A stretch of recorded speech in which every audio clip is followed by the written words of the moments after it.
সম্মানীয় সভাপতি মুফতি নিজামউদ্দিন সাহেব, তিনি তার বক্তব্য সবিস্তারে তুলে ধরবেন।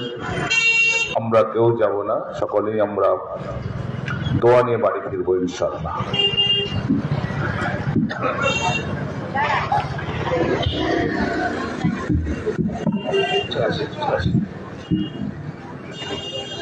আসসালামু আলাইকুম ওয়া রাহমাতুল্লাহি ওয়া বারাকাতুহু। আলহামদুলিল্লাহি ওয়াহদাহু ওয়াস সালাতু ওয়াস সালামু আলা মান লা নাবিয়্যা বা'দাহু, আম্মা বা'দ। আজকে সাগর ব্লক জমিয়ত উলামা হিন্দের পক্ষ থেকে ওয়াকফ প্রস্তাবিত ওয়াকফ সংশোধনী বিলের বিরুদ্ধে যে প্রতিবাদ সভা, এই প্রতিবাদ সভায় চকফুল্লবী মন্দিরতলা বাজারে স্থায়ী অস্থায়ী ক্রেতা বিক্রেতা এবং সামনে উপবিষ্ট সর্বধরনের সর্বজাতির সকল মানুষকে অভিনন্দন, সালাম, শুভেচ্ছা জানিয়ে এই শেষ মুহূর্তে পৌঁছে গুটি কয়েক কথা বলবো ইনশাআল্লাহ। আজকের আমরা যে সংগঠনের পক্ষ থেকে আপনাদের সামনে উপস্থিত হয়েছি, যে সংগঠনের ছত্র ছায়ায় আমরা সকলে এখানে একত্রিত হয়েছি, এ সংগঠন কোনো রাতারাতি ভুঁই ফুঁড়ে ওঠা কোনো সংগঠন নয়। এ সংগঠনের বয়স 100 বছর পেরিয়ে গেছে আলহামদুলিল্লাহ। এর সমবয়সী কোনো ভারতের রাজনৈতিক কিংবা অরাজনৈতিক সংগঠন এখনো পর্যন্ত নেই। এর সমবয়সী কোনো সংগঠন এর পাশে দাঁড়াবে ভারতবর্ষের বর্তমান কোনো রাজনৈতিক কিংবা অরাজনৈতিক সংগঠন নেই। যার কারণ হলো এই সংগঠনই হলো একমাত্র ওই সংগঠন যে সংগঠন ভারতবর্ষের সর্বধর্মের, সর্বশ্রেণীর, সর্বজাতির মানুষকে সঙ্গে করে নিয়ে নিজের ছত্র ছায়ায় নিয়ে কুচক্রী ইংরেজ সরকারকে যারা 200 বছর ধরে ভারতবর্ষকে গ্রাস করেছিল, ভারতবর্ষের আপামর জনসাধারণের প্রতি জুলুম, যন্ত্রণা, অত্যাচার, নির্যাতন, নিপীড়ন চালিয়েছিল, তাদেরকে 7 সমুদ্র 13 নদী পার করতে যে সংগঠন বাধ্য করেছিল, সেটাই হলো এই জমিয়তুল উলামা হিন্দ। যেই সংগঠনের প্রশংসা করতে গিয়ে ভারতবর্ষের 50তম স্বাধীনতা দিবস, 50তম পূর্তি উপলক্ষে, ভারতবর্ষের 50তম স্বাধীনতা বার্ষিকী পূর্তি উপলক্ষে এই জমিয়তের পক্ষ থেকে কলকাতার নেতাজি ইন্ডোর স্টেডিয়ামে যে মহা সম্মেলন ডাকা হয়েছিল, সেই সম্মেলনে উপস্থিত হয়েছিলেন নেতাজি সুভাষ চন্দ্র বসুর ভ্রাতুষ্পুত্র শিশির বসু। তিনি দ্ব্যর্থহীন ভাষায় এই সংগঠনের ব্যাপারে বলেছিলেন, তার কথা আজও পর্যন্ত রেকর্ড রয়েছে। তিনি বলেছিলেন,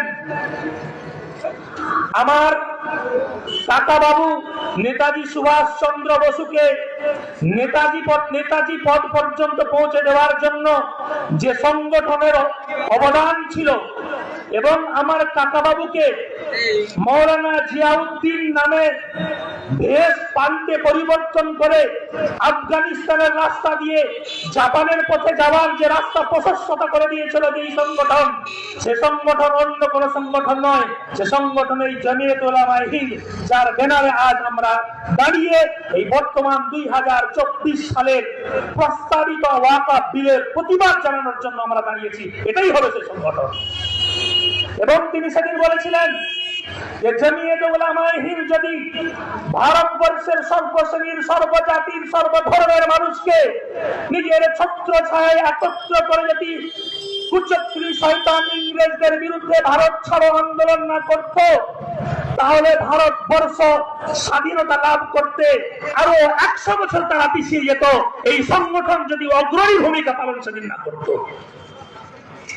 এই জন্য সম্মানীয় বন্ধু, এ রাতারাতি কোনো ভুঁই পড়ে ওঠা কোনো সংগঠন নয়।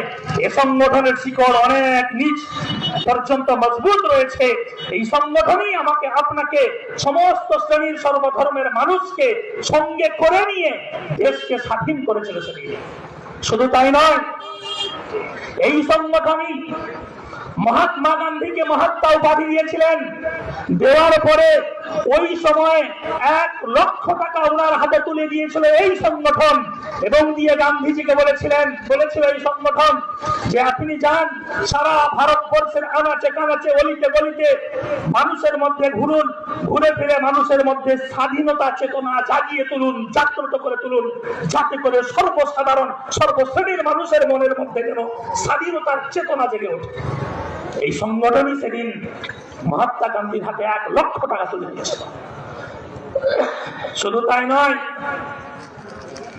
বর্তমান ভারতবর্ষ, আমার আপনার যে জন্মভূমি ভারতবর্ষ, এদেশ সোনার দেশ, সারা বিশ্বের বুকে মাথা উঁচু করে রয়েছে। এবং আল্লাহ রাব্বুল আলামিনের কাছে দোয়া করি আমার ভারতবর্ষ সমৃদ্ধ লাভ করবে সারা বিশ্বের বুকে। এই দেশ এক সময় পাকিস্তান, বাংলাদেশ, ভারত, বর্মা, শ্রীলঙ্কা ইত্যাদি বিশাল বিস্তৃত করেছিল এই দেশ। ভারত যখন স্বাধীন হলো 1947 সালে, তখন কিছু সাম্প্রদায়িক মনোভাবের মানুষ তারা চক্রান্ত করে প্ল্যান করে ইংরেজকে সঙ্গে করে নিয়ে এই ভারতবর্ষের কোমরকে ভেঙে দেওয়ার জন্য, দুর্বল করে দেওয়ার জন্য, দেশকে বিভক্ত করার জন্য তারা ময়দানে নেমে পড়লো। বিভিন্ন রকমের উস্কানিমূলক কথা বিভিন্ন সম্প্রদায়ের মানুষের মগজ ও মস্তিষ্কে দিতে লাগলো।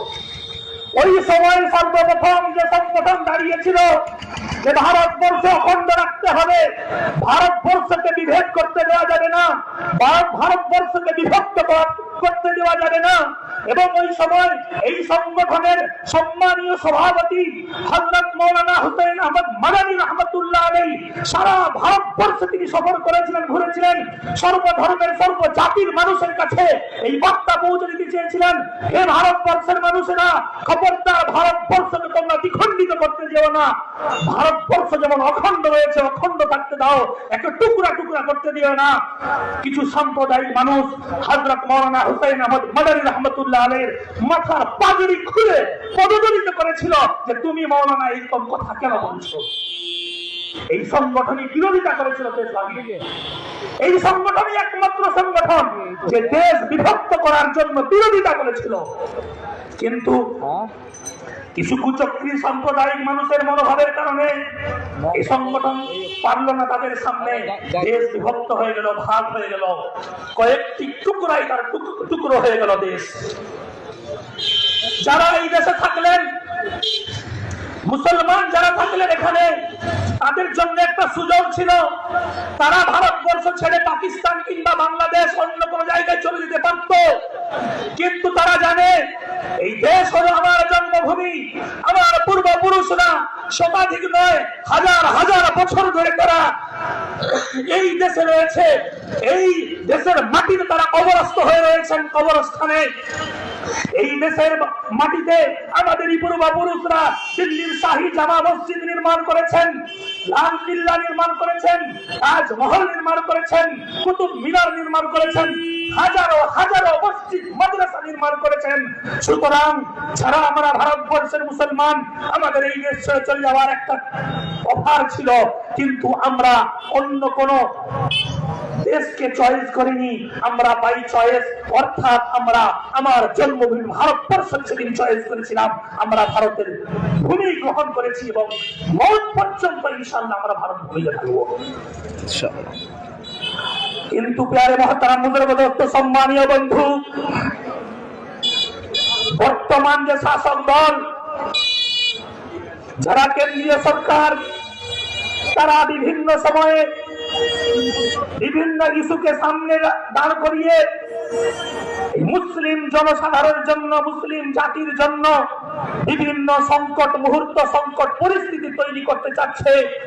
কোন সময় 330 ধারা, কোন সময় 3 তালাকের বিল রাতারাতি পাস করা, কোন সময় এই মুসলিম জাতিকে উচ্ছেদ করে দেওয়ার জন্য এনআরসির নামে বিল পাস করা, সি ডবল এর নামে বিল পাস করা, এবং কোন সময় বিশ্ব নবী, আমার নবী, দয়ার নবী, জগৎ গুরু জনাবে মুহাম্মদুর রাসূলুল্লাহ সাল্লাল্লাহু আলাইহি ওয়াসাল্লামের তার ব্যক্তিগত জীবনের উপরে বিভিন্ন রকমের আঙুল উঠানো, এইরকম চক্রান্তমূলক কারবার এই বর্তমান কেন্দ্রীয় সরকার তারা চালিয়ে যাচ্ছে। যেদিন থেকে তারা এই গদিতে আসীন হয়েছে, একের পর এক বিল তারা পাস করে চলেছে এবং তারা তাদের বলবুতে কামিয়াব হচ্ছে। তাদের একমাত্র উদ্দেশ্য এবং লক্ষ্য যে মুসলিম সাধারণ যারা, মুসলিম জনগণ যারা, মুসলিম যারা এই দেশের নাগরিক, তাদেরকে কিভাবে কোণঠাসা করা যায়, তাদেরকে তাদের ধর্মীয় ভাবাবেগে কি করে আঘাত দেওয়া যায়, তাদেরকে সর্বদিক থেকে কি করে কলুষিত করা যায়, কখনো জঙ্গি অপবাদ দিয়ে নিরীহ মানুষকে জেলের মধ্যে পুড়িয়ে তাদের 17, 18, 20, 25 বছর জীবনের মূল্যবান সময়টুকু তারা শেষ করে দিচ্ছে। এই সংগঠনই ব্যক্তহীন ভাষায় সব সময়ের জন্য দাঁড়াচ্ছে, গর্জে উঠছে। এনআরসির বিরুদ্ধেও সুপ্রিম কোর্টে এই সংগঠন লড়াই লড়েছিল এবং আল্লাহ রাব্বুল আলামিনের কাছে শুকরিয়া আদায় করি, এই দেশের সব থেকে বড় ন্যায়ালয় অর্থাৎ সুপ্রিম কোর্ট সে তার সুপার পাওয়ার দেখিয়ে দিয়েছে।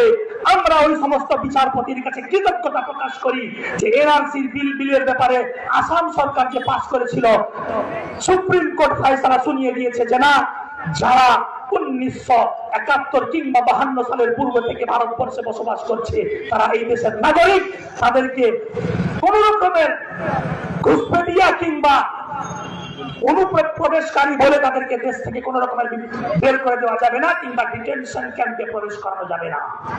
এই জন্য ওলামা হিন্দের লড়াই আলহামদুলিল্লাহ সুপ্রিম কোর্ট ফয়সালা দিতে বাধ্য হয়েছে। আজ যে উদ্দেশ্যে আমরা একত্রিত হয়েছি, জমা হয়েছি, জমায়েত শুধু এই সাগরভূমি দেশ, এই দ্বীপভূমিতে নয়, সারা ভারতবর্ষের বিভিন্ন রাজ্যে সর্ব শ্রেণীর মুসলিম জাতি, মুসলমানরা দেখেছেন এটা ওয়াকফ যে প্রস্তাবিত বিল পাস করতে চলেছে, এটা কোনো দুনিয়াবি কোনো ব্যাপার নয়, এটা মূলত ধর্মীয় ভাবাবেগে তারা করেছে। ওয়াকফ যে বিষয়, এটা কোনো দুনিয়াবি বিষয় নয়, ওয়াকফের বিষয় স্বয়ং মহান রব্বুল আলামিনের বিধান। জনাবে মুহাম্মদুর রাসূলুল্লাহ সাল্লাল্লাহু আলাইহি ওয়াসাল্লামের তরিকা, একে অস্বীকার করার কোন রাস্তা নেই। এর প্রতি ঈমান রাখা যেমন জরুরি, একে সংরক্ষণ করাটাও ঈমানি কর্তব্য এবং দায়িত্ব আমাদের। যার কারণে আজ আমরা পথে নেমেছি এবং ইনশাআল্লাহ যতক্ষণ না এই প্রস্তাবিত বিলকে ঠান্ডা ঘরে পাঠানো হচ্ছে, ততক্ষণ পর্যন্ত আমরা আর বিরোধিতা করে যাব ইনশাআল্লাহ। মাথায় কাফন বেঁধে নামতে হলো ইনশাআল্লাহ, আমরা ময়দানে নামবো। সেই জন্য সম্মানীয় বন্ধু, আজ এরা যে জিনিসটা পাস করতে চলেছে, বিশেষ করে মুসলিম জাতির জন্য, মুসলিম জাতির ঈমান ও আমল, তাদের ধর্মীয় জিনিসকে সংরক্ষণ করার মূল কেন্দ্রবিন্দু হলো মসজিদ এবং মাদ্রাসা। এই মসজিদ এবং মাদ্রাসা হিফাজত করা আমাদের ঈমানি নৈতিক দায়িত্ব। আমাদের প্রাণ দিয়ে হলেও এই সমস্ত প্রতিষ্ঠানগুলিকে আমাদের রক্ষা করতে হবে, নচেত হে মুসলিম সম্প্রদায় শুনে রাখো, মোদী সরকার যে ওয়াকফ বিল পাস করতে চলেছে, আল্লাহ না করুক যদি ওয়াকফ বিল পাস করে নেয়, তাহলে মসজিদ মাদ্রাসাগুলিকে হস্তক্ষেপ করে ইংরেজ জাতিরা যখন ভারতকে দখল করেছিল, দিল্লির বুকে 2 শতাধিক মাদ্রাসাকে একদিনে বুলডোজার দিয়ে চালিয়ে যেমন বিস্মার করে দিয়েছিল, মোদী সরকার যদি বিল পাস করে, আল্লাহ না করুক মসজিদ মাদ্রাসাগুলিকে ওইভাবে বুলডোজার চালিয়ে শেষ করবে না। যেমন বর্তমান সম্ভারের যে মসজিদ, শাহী আমলের, বাদশাহী আমলের মসজিদ, হাজার হাজার শত শত বছর ধরে মানুষ সেখানে নামাজ পড়ে আসছে, চক্রান্ত করে কোন রকমের কোন নোটিশ ইত্যাদি না দিয়ে সেখানে এমন একটা উচ্ছৃঙ্খল পরিবেশ তৈরি করে দেওয়া হলো। 5 জন নিরীহ নওজওয়ান, তাদেরকে পুলিশের গুলিতে প্রাণ দিতে বাধ্য হতে হলো তাদেরকে, তাদের প্রাণ নিয়ে চলে যাওয়া। এইরকম করে করে এক একটা মসজিদ ও মাদ্রাসা ইংরেজ সরকারের মতো, যেমন দিল্লির বুকে 2 শতাধিক মাদ্রাসাকে ধ্বংস করেছিল ইংরেজ সরকার, ঠিক এই রকমের উত্তর